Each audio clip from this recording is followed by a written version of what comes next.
하나님께서 내가 기도하면 살려주실 거라고 믿었고 그래서 밤새 하나님하고 좀 씨름을 한 거죠.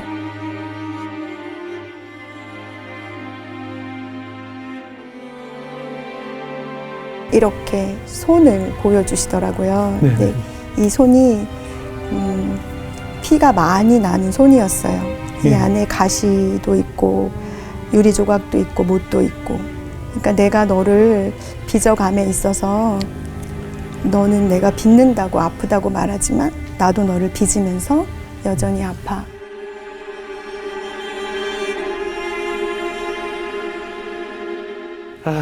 안녕하세요. 안녕하세요. 네, 저희가 처음 인사드리자마자 남편에 대한 그리움에 대해서 질문을 드려도 될지 모르겠어요. 선교지를 언제 가신 거죠? 저희가 2004년에 프랑스로 언어 훈련을 하러 갔다가 2006년에 들어갔어요. 그러니까 2005년에 들어갔죠. 가신 곳이? 부르키나파소예요. 부르키나파소에 가셨고 그곳에 이제 방금 소개에 올렸지만 남편의 이제 불의 사고를 잃고 그곳에 묵고 오셨다고 들었어요. 어떻게 그냥 두고 오시게 되셨을까요? 원래 그 친구가 그곳에 묻히기를 원하기도 했고요. 그리고 또 좋아하는 사람들, 또 그 친구를 좋아하는 사람들, 그가 좋아하는 사람들하고 같이 있는 게 좋을 것 같아서 그래서 거기다 그냥 두고 왔어요. 그리고 또 저도 이제 아이들에게 맨날 말하고 있는 건데 저도 이제 제 인생이 다 끝나면 화장해서 재로 그쪽 옆에 묻어달라고 말하고 있어요. 그래서 저희는 농담 삼아 매번 그렇게 얘기하고 있습니다. 엄마 가면 거기로 갈게 이렇게. 그러시군요. 네. 떠나신 지 오래되셨는데 그 이후에 또 방문하신 적이 있죠? 네네. 저희가 2006년도 2월에 그 친구가 천국으로 갔고 그 다음에 2년 후부터 저희가 아프리카를 매해마다 거의 방문하게 됐어요.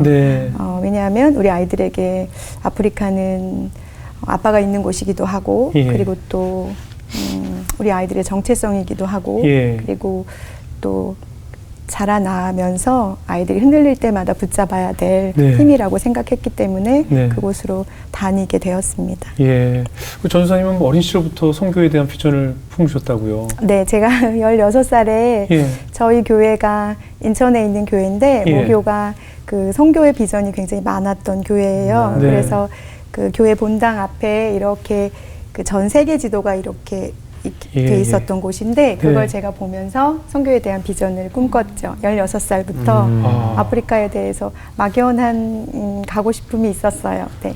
사실 그런 나이가 아닌데 그렇죠. 더 많은 하고 싶은 일이 굉장히 많은 나이에 아프리카를 품으셨고 또 남편이셨던 허태준 선교사님도 또 아프리카를 매년 방문하실 정도로 아프리카에 대한 사랑을 가지고 계셨나 봐요. 네, 그 친구 저는 사실은 꿈만 꾸는 사람이었다면 그 친구는 실제로 행동하는 사람이었죠. 왜냐하면 저는 16살에 비전을 품고 아주 오랫동안 기도만 하는 사람이었고 그 친구는 하나님이 가라고 하시니까 가고 멈추라고 하면 멈추고 이런 일들을 행동하는 사역자였어요. 그래서 저에게 없는 부분을 그 친구는 또 가지고 있었던 것 같아요.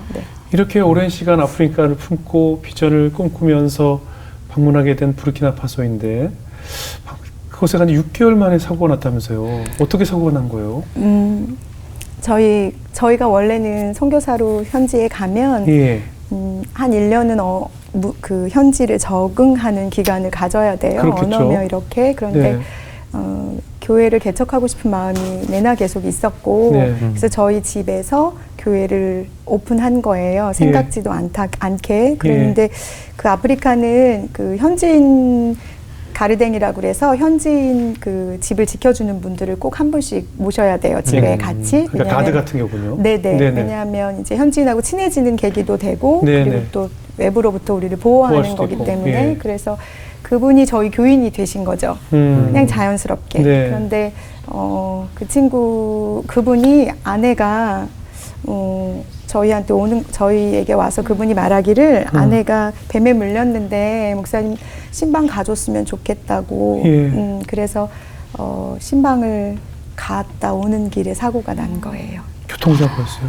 네, 차를 운전하러 갔다가 돌아오다가 소떼를 만나서 소떼하고 부딪혔죠. 그래서 그 차가 여러 번 굴렀다고 하시더라고요. 그래서 그 자리에서 그 친구는 하늘나라로 갔고 나머지 원래는 그 가르댕 우리 그분과 형제들이 같이 갔어요. 차에 같이 타고 있었어요? 네네, 세 예. 분이. 그러니까 네 사람이 간 건데 네. 저희 신랑만 갔고 나머지 세 분은 아무렇지도 않게 살아나신 거죠. 다치지도 않으셨고. 네, 다치지도 않고. 큰 신기하게. 사고였을 텐데도. 그렇죠. 왜냐하면 차가 거의 완전 이렇게 폐차 상태까지. 네네네. 그랬는데도 아무도 안 다치고 정말 감사했어요. 그건. 그래도 남편이 그 소떼랑 부딪힌다는 게 사실 저희는 좀 상상이 안 돼요. 그러니까 막 소떼들이 막 몰려다니곤 해요.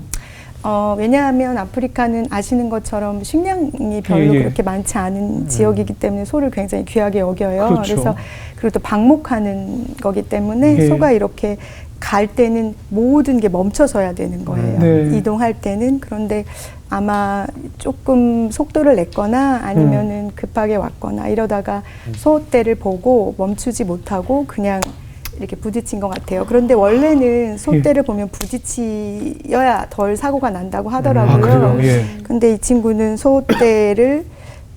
소떼하고 부딪힌 게 아니라 이렇게 피해서 이렇게 운전자 쪽으로 차가 3-4번 굴렀다고 하더라고요. 사모님은 어떻게, 그때는 이제 사모님이신데 전사님 같이 안 가셨어요?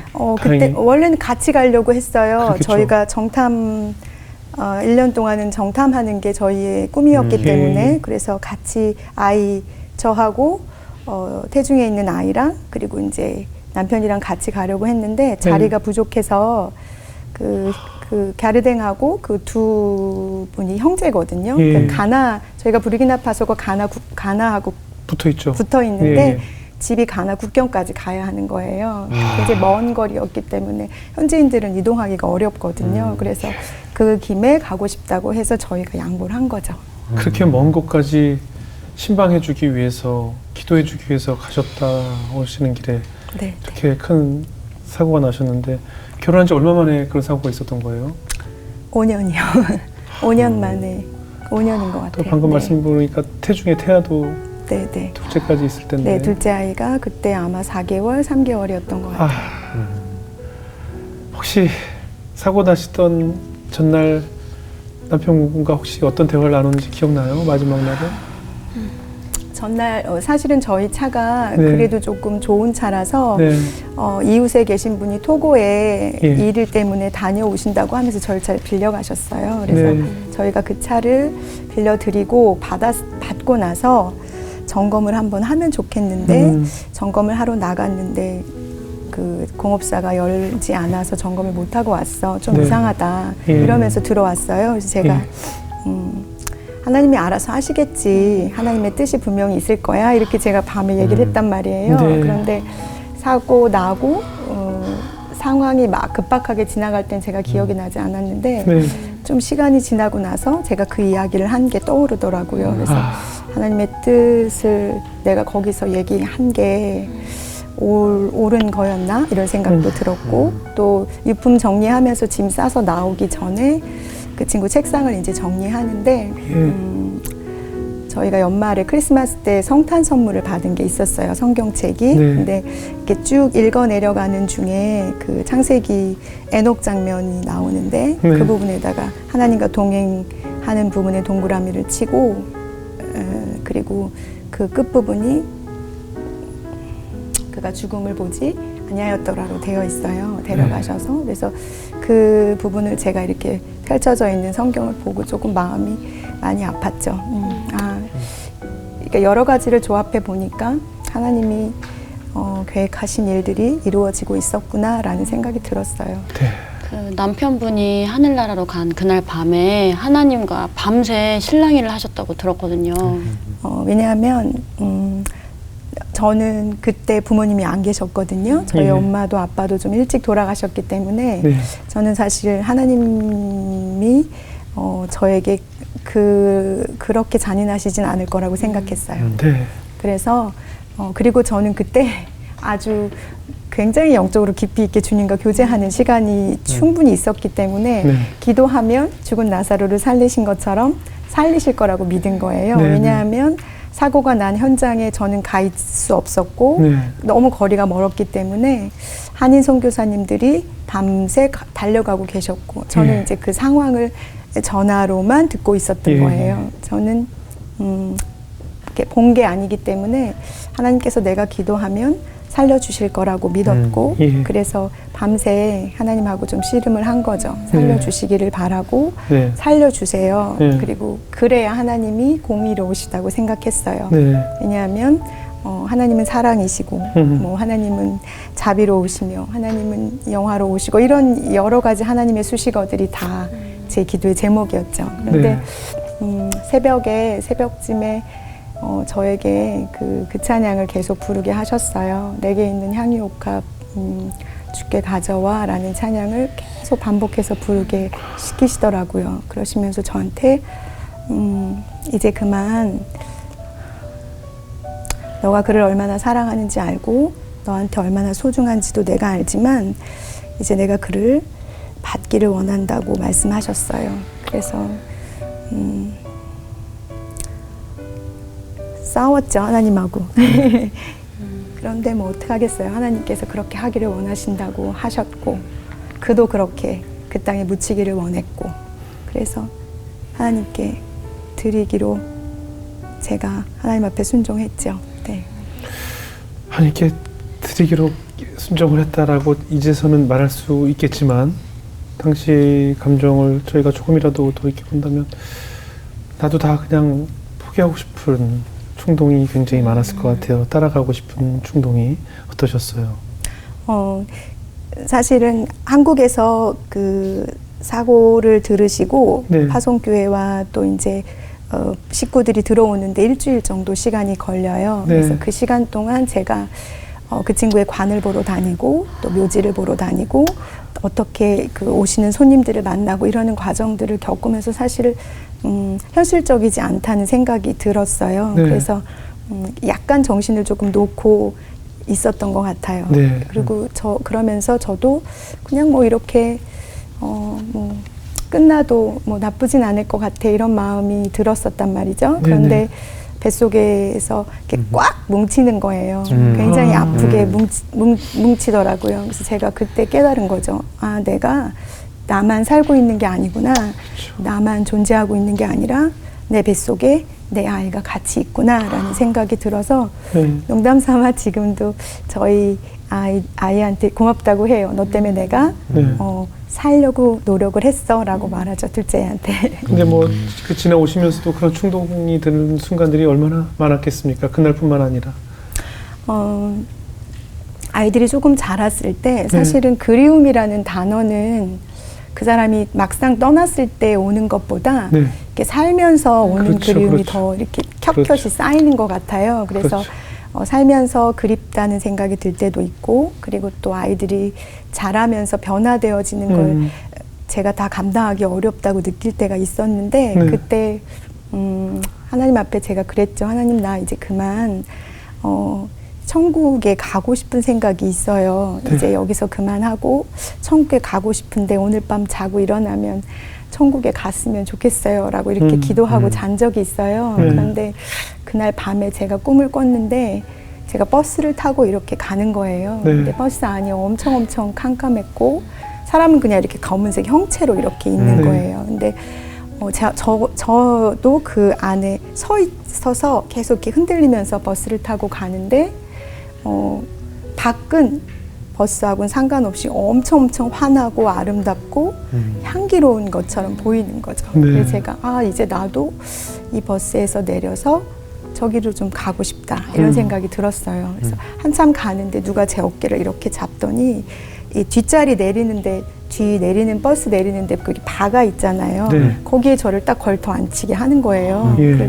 근데 여전히 엉덩이는 아프고 가는 길은 힘들고 근데 문이 열릴 때마다 더 바깥에 아름다운 건 더 잘 오는 거예요. 그래서 정말 저 밑으로 나 내려가서 이제 다음 정거장이 되면 나는 내리리다 이렇게 마음을 먹고 이렇게 주변을 둘러봤어요. 차 안에 누가 있나 봤더니 맨 뒤에 가운데에 그 사람이 이렇게 앉아 있는 거예요. 그러면서 저보고 웃으면서 아니라고 더 가라고 말은 들리지 않지만 저한테 그렇게 말하는 것 같았어요. 그래서 제가 힘든데, 나 정말 힘든데 이렇게 하고 그냥 한 정거장을 또 다시 갔죠. 그리고선 그 다음 정거장쯤 돼서 다시 한번 쳐다봤어요. 그랬더니 다시 저를 보더니 아니라고, 더 가라고 그렇게 얘기해 주더라고요. 그래서 제가 그 꿈을 깨고 든 생각은 하나님께서 내 인생의 버스에 함께 가고 계시는구나.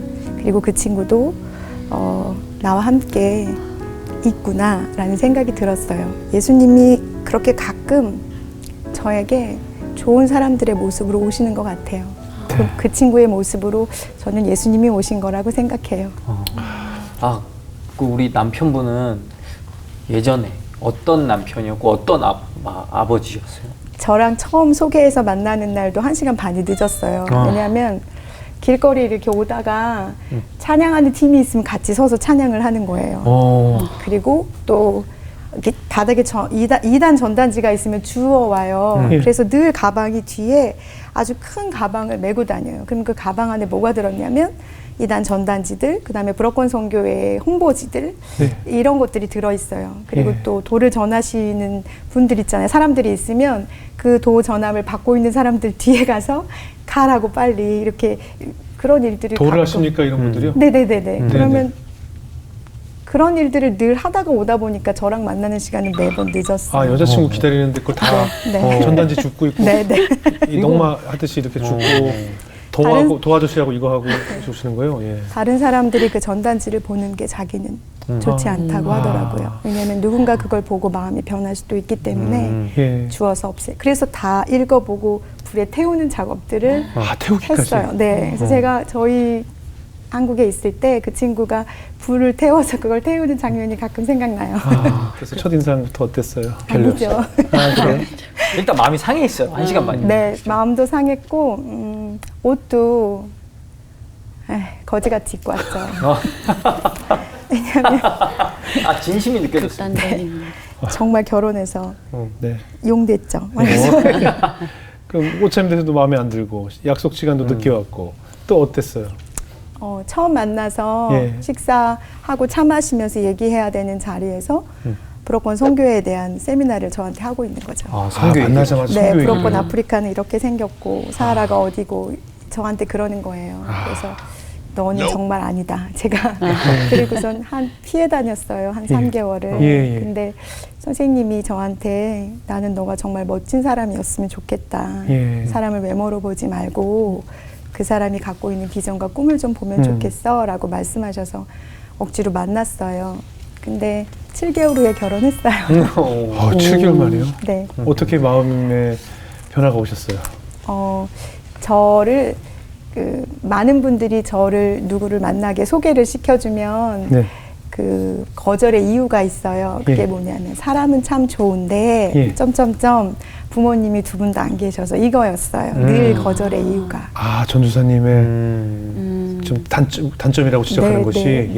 근데 그게 더 아파요. 사람은 참 좋은데 부모님이 2분 중에 1분만 계셨으면 이런 얘기들을 늘 했는데 그 친구는 그런 저의 외적인 것에 대해서 전혀 터치하거나 이런 방구 말하지 않았고 제가 저희 시댁에서도 저를 반대하셨다고 나중에 알았어요. 저희 어머니가 말씀해 주셔서. 근데 그거를 몰랐어요. 한 번도 얘기하지 않았고 그냥 저를 저 존재로 인정해주는, 그리고 또 늘 사역자라고 얘기했죠. 제가 무슨 잘못을 하거나 좀 나쁜 짓을 하려고 하면 이연숙 선교사 하고 저를 불러주는 사람이었어요. 그러니까 그냥 저를 저로 본 좋은 사람이었어요. 그 세상 떠나던 날도 우리 아이들 생일 다 치르고 가셨다면서요? 저희 큰애 생일이 1월 29일이고요. 제 생일이 1월 17일인데 1월 17일 생일 챙겨주고 1월 29일 생일 챙겨주고 2월 1일 날 간 거니까 생일 다 챙겨주고 간 거죠. 그래서 저희 큰애가 아빠는 성실한 좋은 아빠였어 이렇게 말하기도 해요. 큰아이는 아빠에 대한 기억이 있나요? 어렴풋이 있지만 누군가 얘기해주는 아빠의 모습이지 이제 2돌 반 때 간 거니까 기억에 많이 있진 않은 것 같아요. 그래도 아이 굉장히 이뻐했죠? 그럼요. 왜냐하면 이 목마에서 아이를 내려놓지 않았어요. 그리고 가끔 우리 준영이가 저한테 그런 말을 하는, 그러니까 그때 제가 아이를 막 키우면서 혼자 두 아이를 막 키워야 되니까 조금 과격하게 아이를 키울 때가 있었어요. 약을 먹을 때 그냥 막 들어붙거나 이러는데 저한테 그러는 거죠. 엄마 아빠처럼 나한테 설명해 주면 좋겠어.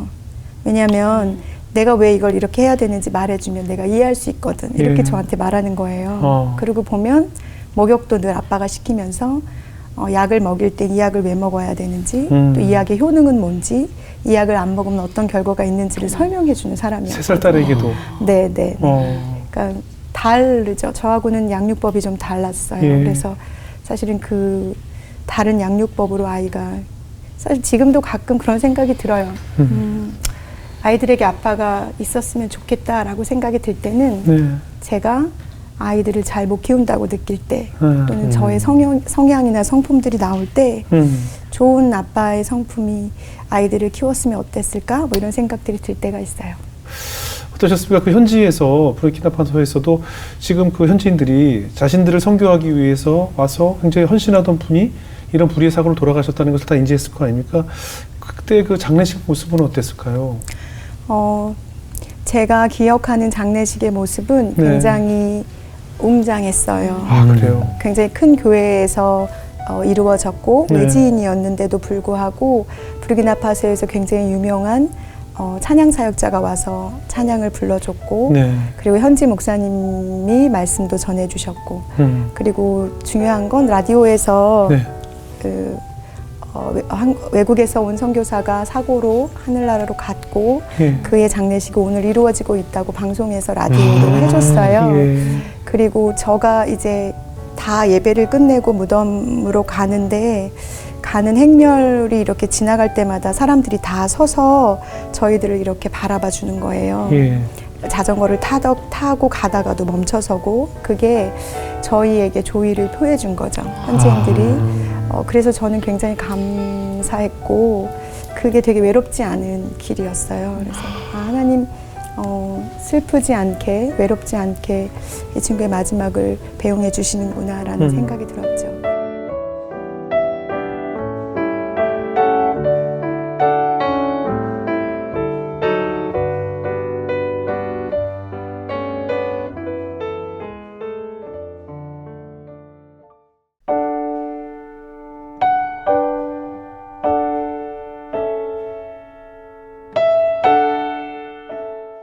사실은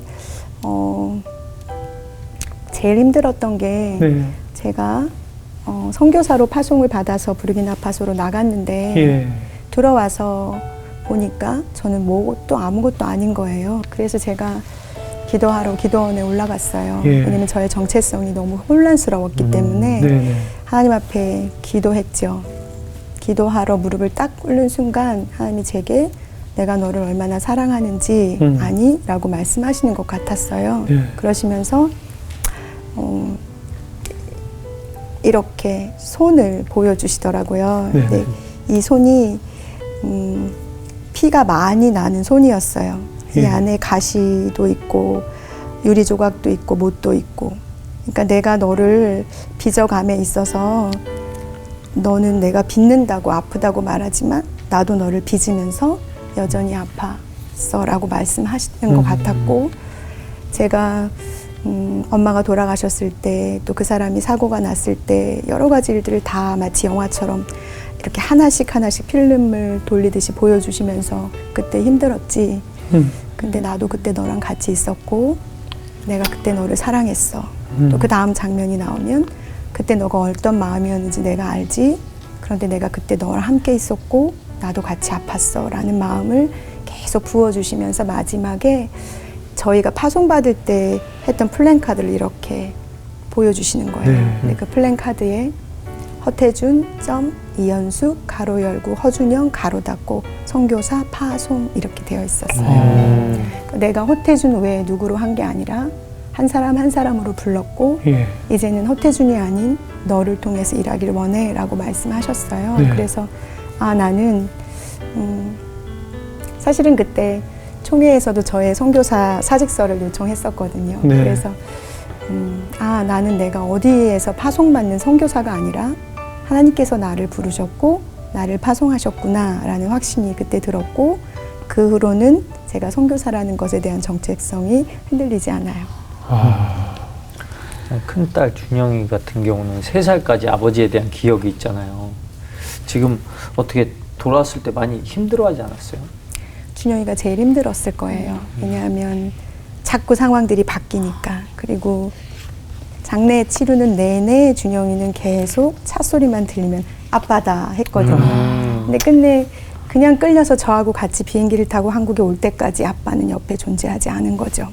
아무도 그 아이에게 아빠에 대해서 얘기하지 않았고 그래서 제가 하나님 앞에 기도했어요. 하나님, 나는 설명할 수 없고 나는 말해줄 수 없으니까 내가 아무리 설명해도 아이가 다 받아들일 수 없으니까 하나님께서 우리 준영이에게 이야기해 주셨으면 좋겠다고 하나님께서 준영이 꿈에 나타나셔서 말씀해 주셨어요. 준영이가 하루는 꿈을 꾸고 나오더니 저한테 엄마, 하나님이 아빠가 꼭 필요해서 하늘에 데려가신 거래 라고 얘기를 하더라고요. 그래서 제가 감사했죠. 그럼에도 불구하고 사실은 아빠가 없는 부재는 아이들에게 쉽지 않은 일인 것 같아요. 그럼요. 그리고 또 우리가 없다는 걸 자꾸 얘기하는 것을 저부터도 아이 입을 막는 일을 했거든요. 왜냐하면 아까 말씀드린 것처럼 2년 동안 저는 저를 숨기고 부끄러운 일이 아닌데도 부끄러웠어요. 그래서 아이에게 아빠가 없는 얘기를 하거나 또 슬픈 얘기를 하거나 하는 걸 못하게 시켰죠. 그랬더니 아이가 굉장히 밝고 외향적인 아이인데 말수가 좀 줄어들더니 손톱을 막 물어뜯기 시작하더라고요. 그래서 반쪽이 거의 나갈 정도로 피가 날 정도로. 그래서 제가 기도하면서 아이에게 이 아이가 숨 쉴 공간이 필요하겠구나 싶어서 음악을 할 수 있게 그리고 치료를 시작했죠. 심리치료랑 또 놀이치료랑 시작했어요. 그거 하면서 드러나지더라고요. 7살쯤에 저에게 그 말을 하더라고요. 엄마, 우리 집에 고양이를 키웠잖아. 그런데 고양이가 없어지는 날 아빠도 없어졌지? 그러는 거예요. 그러더니 또 하루는 엄마, 내가 아프리카에선 행복하지 않았어. 왜냐하면 사람들이 나를 찔러보기도 하고 내 머리를 잡아당기기도 하고 그래서 나는 전혀 행복하지 않았던 것 같아. 이런 얘기를 7살 넘어서 하기 시작하더라고요. 그래서 그때부터 아마 마음에 담아뒀던 걸 풀어내기 시작한 것 같아요. 틱장애도 있었어요? 네, 그게 이제 손톱을 계속 물어뜯고 계속 뜯어서 정말 손톱이 피가 날 정도로 물어뜯었어요. 그래서 그래서 이제 그런 치료들을 시작한 거죠. 사춘기 때는 어땠어요?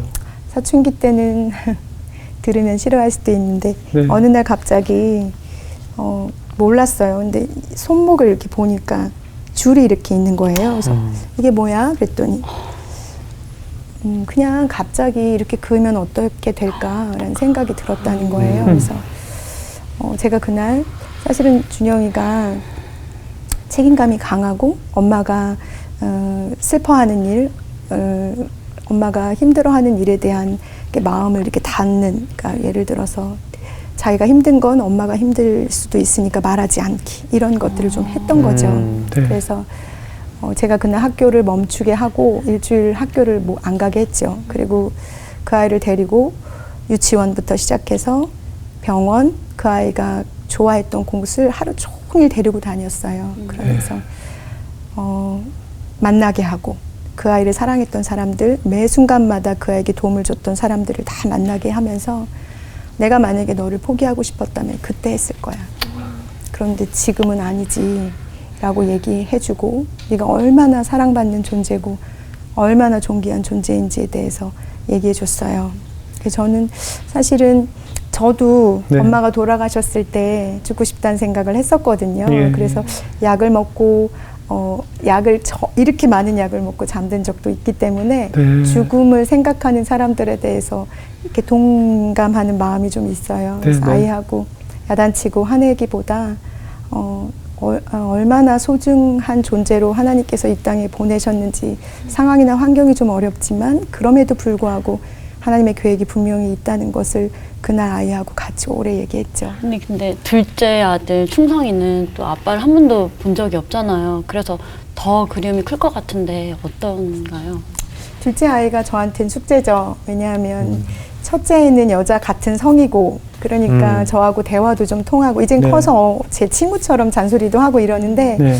둘째는 남자아이니까 이 아이를 어떻게 다뤄야 할지에 대한 고민이 늘 많았고 네. 그래서 그 기도가 저한테 늘 있었어요. 예. 그래서 어렸을 때는 주변의 좋은 남자분들에게 좋은 멘토가 되어줬으면 좋겠어 하고 가서 말했는데 사춘기가 되면서 제가 기도를 바꿨어요. 네.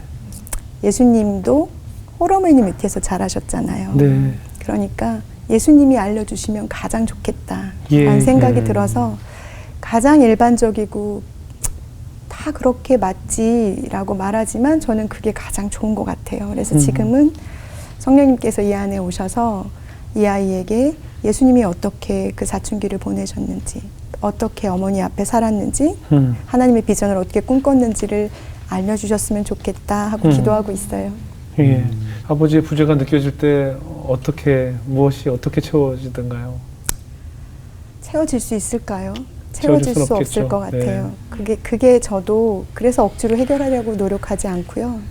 아빠의 부재를 아이가 자연스럽게 드러낼 수 있게 그냥 만들어줘요. 네. 아빠가 보고 싶어, 뭐 그리워, 나도 보고 싶어, 네. 나도 너무 그리워 이렇게 얘기하고 그리고 이런 일이 우리에게만 일어나는 일이 아니고 그럼요. 누구에게나 있는 일인데 얼마 전에 제가 나눈 대화인데 갑자기 하나님 앞에 너무 감사한 거예요. 예. 왜냐하면 세상에서 흔히 일어나는 일 중에 하나잖아요. 사고로 예. 사랑하는 사람이 떠나는 일들은. 그런데 그 일에 하나님이 너무 미안해 하시고 나에게 예. 어떻게 해야 될지 몰라 하는 마음으로 저를 지금까지 살펴주신단 말이에요. 네. 아주 살뜰히 살피시고 뭐가 부족한지를 늘 물어보시는 것 같고 제가 생각만 해도 채워주시는 일들을 하시고 이런 걸 제가 느끼면서 제 아이한테 얘기했죠. 이런 일들을 다 공유해요. 그러면서 하나님이 이 일을 그냥 지나가도 되는 일, 그냥 사고 중에 하나잖아 라고 말할 수도 있는데 하나님께서 이렇게 책임감을 가지고 우리에게 사랑을 베풀어 주시니 얼마나 감사한 일이야 라고 말했어요. 예. 이제 남편이 떠난 지 15년이 됐지만 보고 싶은 순간들이 아직도 많잖아요. 예. 많죠. 근데 이제 이렇게 희미해져 가는 것 같긴 해요. 왜냐하면 네. 목소리가 어땠지? 또 말투나 행동은 어떻지? 라고 생각이 안 날 때도 있어요. 그런데 가끔 훅 들어올 때가 있어요. 그렇죠. 훅. 네. 예를 들면 이렇게 지난주인가 봐요. 예. 제가 이렇게 운전을 하고 가는데 저기 앞에서 남편이 아내를 차에서 내려주면서 이렇게 손을 흔들면서 둘이 헤어지는 거예요. 그걸 딱 보는데 눈물이 울컥 갑자기 그냥 아주 갑자기 아무렇지도 않았는데 너무 일상적인 걸 너무 누구나 하고 있는 일을 할 수 없구나라는 생각이 들죠. 또 요즘 시장 가면 또 남편분들이 다 같이 맞아요, 시장도 맞아요. 보시니까 맞아요. 또 애기 안고 이렇게 가시고 이러는 맞아요. 거 보면 이런 너무나 사소하고 너무나 자연스러운 일을 그런데 이게 너무 소중한 일인데 사람들이 이것에 대해서 나도 감사함을 몰랐고 또 감사함을 모르고 지나가는 건 아닐까 이런 생각이 들었어요. 그냥 그렇게 아주 사소한 일을 보고 싶을 때가 맞아요, 있어요. 맞아요. 어떻습니까? 전사님은 정말 사랑하는 부모님도 먼저 하나님 곁으로 떠나보냈고 제일 사랑했던 남편도 떠나보냈어요. 그 상처를 계속 가슴에 품고 계실 텐데 지금 이 순간에도 사랑하는 사람을 하나님께 먼저 떠나보낸 사람들에게 어떤 위로의 말씀을 전하고 싶으세요? 사랑하는 이들과 헤어짐을 경험하고 그것 때문에 아파하시는 분들에게 드리고 싶은 말은 하나님하고 이렇게 씨름하는 시간을 가지시기를 바라는 거예요. 네. 하나님이 그럴 만한 분이시고 하나님은 그럼에도 불구하고 포기하지 않으시고 붙잡고 계시는 분이라는 거죠. 그렇기 때문에 그 몸부림치면서 하나님 앞에 싸워보기도 하고 하나님 앞에 욕도 해보기도 하고 그리고 하나님 이건 옳지 않아요 라고 되돌아보기도 하는 그런 시간. 왜냐하면 많은 그리스도인들이 하나님을 되게 많이 오해하고 있는 거예요. 하나님이 하나님을 막연하게만 알고 있는 거죠. 그런 하나님 막연하신 분이 아니라 정말 실제적인 분이기 때문에 제가 저희 아이들에게도 말해요. 대들어봐. 하나님 보이지 않아? 그러면 자꾸 안 보인다고 얘기해봐. 그러면 하나님 너한테 보여주실 거야. 그렇게 하지 않고 안 보인다고 하고 끝내는 인생이 아니었으면 좋겠어라고 말하는데, 그리움은 그립다고 얘기하시면서 하나님 앞에 화내셨으면 좋겠어요. 네, 그리고 맞아요. 하나님 해결해 주세요라고 주님 앞에 다 내려놓고 맞아요. 말하면 하나님 그때 오시거든요. 네. 그래서 만나주시고 일하시기 시작하신단 말이죠. 네. 그러면 지금까지 내가 다른 사람에게 들었던 하나님이 아니라 지금 나 여기 실존하는 나에게 오셔서 나를 만지시고 함께 손잡고 걸어가고 계시는 그 하나님과 만나게 된다고 생각해요. 네. 그러면 그때부터, 그리고 또 하나는 저는 누가 이렇게 아픈 곳을 놓고 기도하십시오라고 목사님들이 가끔 네네네. 이제 제가 기도할 테니까 아픈 곳에 손을 얹고 기도하세요 네네. 이렇게 말씀하시잖아요. 저는 네. 마음에다 손을 얹고 네. 매번 기도했어요. 네. 치료의 하나님이시잖아요. 네네. 아픈 곳을 주님께 올려드리면서 치료해달라고 고백할 때 주님이 하시거든요. 네. 그러니까 우리가 말하지 않아서 하나님이 안 하실 수도 있으니까 네. 제발 하나님께 말하고 고백하고 만나달라고 회복해달라고 치료해달라고 주님께 좀 빠지셨으면 좋겠어요. 그래요. 그런 시간이 지나면 아마 하나님께서 만나주시고 치료해주시고 회복해주실 거라고 믿습니다. 그럼요. 아멘. 네.